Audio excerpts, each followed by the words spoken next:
Hello, Genie OK Boomer here. Welcome to today's vlog. Today we take one of my periodic visits to the Middle East for an update on one of my favorite subjects regarding the Middle East, which is the warming relations between Israel and the surrounding Muslim majority states. I am really encouraged by these developments. I am really happy to see them happening, and that's why I report on them periodically. So today the first story is Morocco airline to launch direct Israel flights. There are now going to be 3 times a week flights between Israel and Morocco, and this is in addition to the flights that are already happening between Bahrain and Israel, the United Arab Emirates and Israel. And while we don't have the direct flights, which I would love to see, between Saudi Arabia and Israel, especially for Muslim Israelis who would want to go to Mecca for the Hajj. If you don't know what the Hajj is, Islam requires every Muslim to at least once in his lifetime go to Mecca to worship before the Kaaba. Well, this would be easier, obviously, if those Arabs in Israel could fly directly to Saudi Arabia. It would be much easier for them. Right now they have to go through other countries. So that's welcome in that sense, but also Saudi Arabia, at least now, is allowing Israel to overfly Saudi airspace, which is important because they used to have to go around Saudi Arabia, making the route much longer and more expensive. But also there's always been a tacit understanding that if Israel ever had to attack Iran, that Israel would be permitted to overfly Saudi Arabia. That's the most direct route from Israel to Iran if you're going to, and also for domestic flights. We can hope someday that the Ayatollahs come down, and then we'll see direct domestic flights between Israel and Iran. But that's not in the near future. But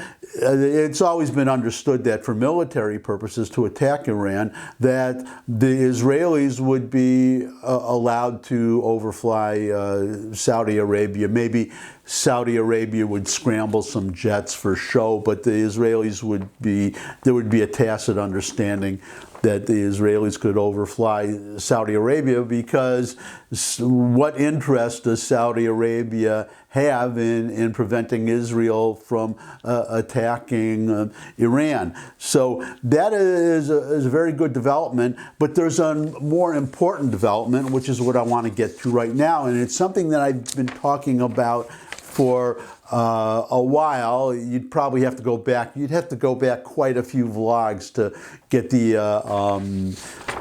final vlog on this subject. But here's the headline: Israel, UAE, that's United Arab Emirates, Bahrain, US, that would be us, launched drill in Red Sea in apparent message to Iran. The navies of Israel, United States, United Arab Emirates, and Bahrain launched a joint exercise in the Red Sea this week, the American military said, in an apparent threat to their shared adversary, Iran. The exercise comes just over a year after Israel normalized ties with the UAE and Bahrain.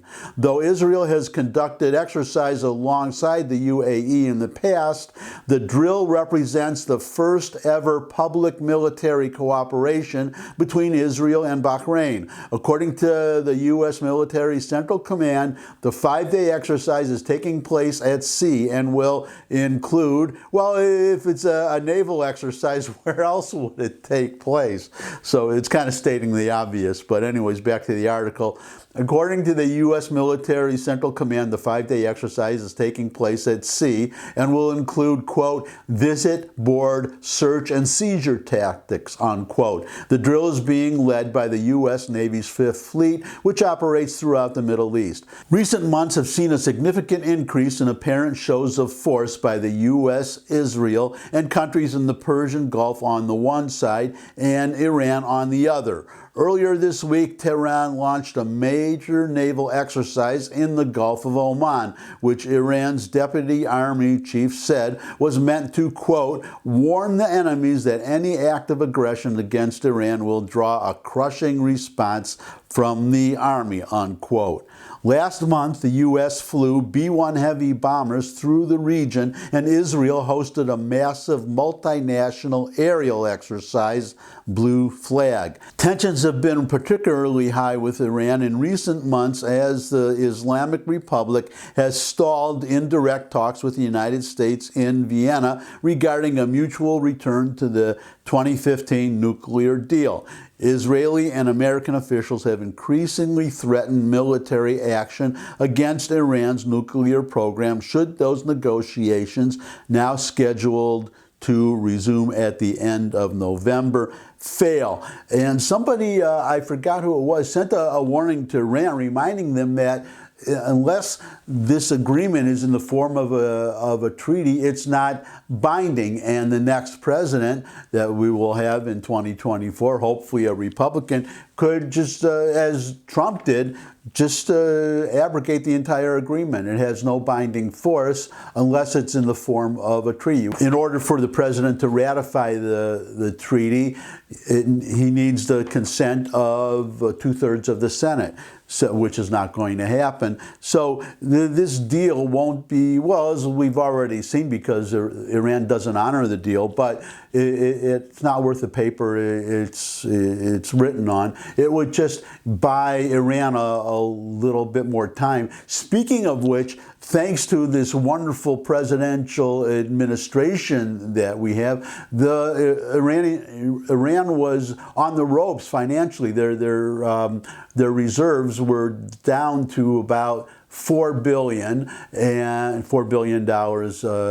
and now it's up to, I think, about $30 billion because of the relaxing of sanctions, thanks to this horrible administration of ours. And by the way, my usual disclaimer, I'm a conservative, always keep that in mind when you evaluate whatever I say. But getting back to this story, this is a very welcome development. Israel and these other countries cooperating. It would be nice to see these countries working with Israel the next time Israel has to, if Israel has to attack an Iranian ship, as they've had to in the past. That would be wonderful. But what I would really like to see, this is what I've talked about in the past, is, well, we have NATO in Europe, the North Atlantic Treaty Organization. I would like something similar, a Middle East Treaty Organization, METO, anchored by the United States, as NATO is in Europe. And it looks like we have the beginnings of that right now, because we have the United States leading these exercises that just occurred with 2 Arab states and Israel. And I would love to see someday Saudi Arabia included. That is the big kahuna. If you had a METO with these other countries, with Israel and the Emirates and Bahrain and Saudi Arabia, maybe Jordan, and I would love to see Greece too. Why not Greece? That would be wonderful, and it would be a serious message to Iran, because this would constitute a military cooperation agreement among all these countries. Oh, and by the way, I forgot to mention, before I got to this story, Libya is reaching out to Israel now. Libya wants to establish relations with Israel. What they want in return, though, is they want some military aid from Israel. So that's one obstacle. The other one is that there's a civil war going on in Libya. So this is a presidential candidate, or a war. They call him a warlord. Haftar is his last name, Haftar, who wants to establish relations with Israel. But he doesn't control the entire country because there is a civil war, there is a rebellion going on, and you have these two sides vying for domination of all of Libya, and that's obviously what this Haftar wants. He wants military aid from Israel in order to triumph over the other side. So there's all kinds of worms that get a can of worms with a lot of different worms that would see the light of day, depending on what happens with this. So it's probably not going to happen. But getting back to this idea of the cooperation among these Arab states and Israel, I would add one more item, which is Israel right now gets military aid from the United States to build weapons, and to buy weapons, but they have to buy them from the United States. All that's something important for people to understand, that the aid that we give Israel, I think 70%, the vast majority of it has to be spent in the United States. And in fact, there's a private Israeli company, Elbit, I think they make drones. It's self-propelled artillery pieces. They just opened a plant in the south somewhere that will create 300 American jobs to manufacture the self-propelled artillery pieces in the United States. But it would be even better. Israel doesn't have the kind of money that these Arab states have, these oil-rich, the United Arab Emirates and Bahrain. They should offer Israel they should offer financing to Israel. Say, we will finance your weapons development, provided that you sell back. Well, not sell back. We get some of the weapons. You develop weapons for us, and then Israel can keep as many weapons as you need, to create as many weapons as you need for your own self-defense. It could even be go a little farther and require Israel to share the technology, or even do some of the manufacturing in these other two countries in order to create jobs in those countries. I just see terrific potential there. I'm not talking about very sensitive stuff that Israel would want to keep confidential, certain technology they would not want to reveal. But I could see other possibilities, though, just as we just saw with these artillery pieces, conventional weapons and guns and planes. And it would be interesting if Israel, working with the budgets provided with these countries, developed their own stealth bomber or whatever, but especially bunker busters. That's what's most important.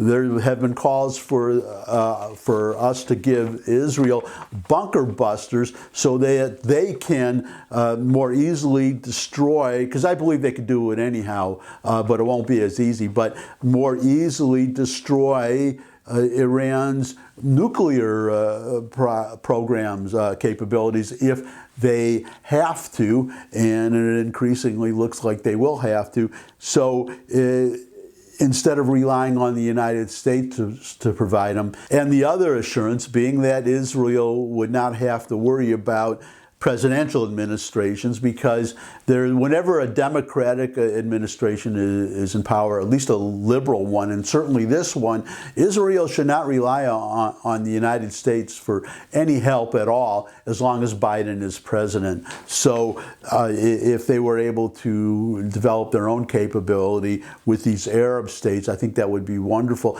And also, it might mean the day that we would not be giving any military aid to Israel, not because of hostility to Israel, but because they don't need it.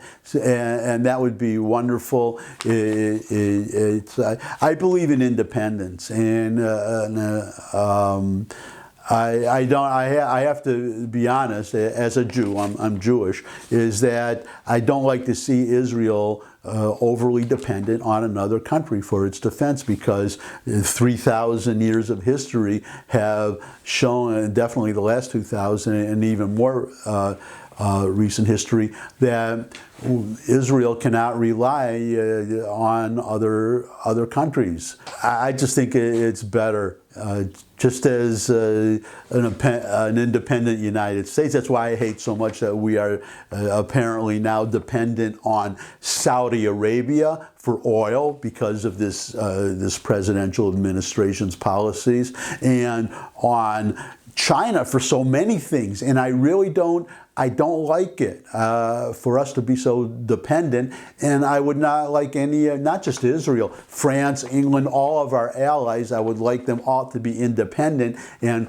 while we can cooperate with each other, that's fine, but not to be dependent on countries like Russia and China. I really, another boneheaded move, I guess I'm off on a tangent here, by the Biden administration, just going after the oil companies here, but allowing the pipeline from Russia to Germany. So now Germany is dependent on Russia for their energy supplies, because I guess those windmills aren't working so well when the wind's not blowing, which is a situation over there. So, well, that's enough for today. Thanks for stopping by. As always, I appreciate the time you spend with me. If you have any comments, questions, suggestions for future topics, you can put them in the comments section below the video. You could subscribe. I love getting new subscribers. You could share this video with anybody. You could share all my videos with anybody you think would like them. But most of all, come back and see me again. I love meeting with everybody, even though it's through a camera lens. I just would love to see all of you again. I look forward to seeing all of you again. And until I do see all of you again, bye.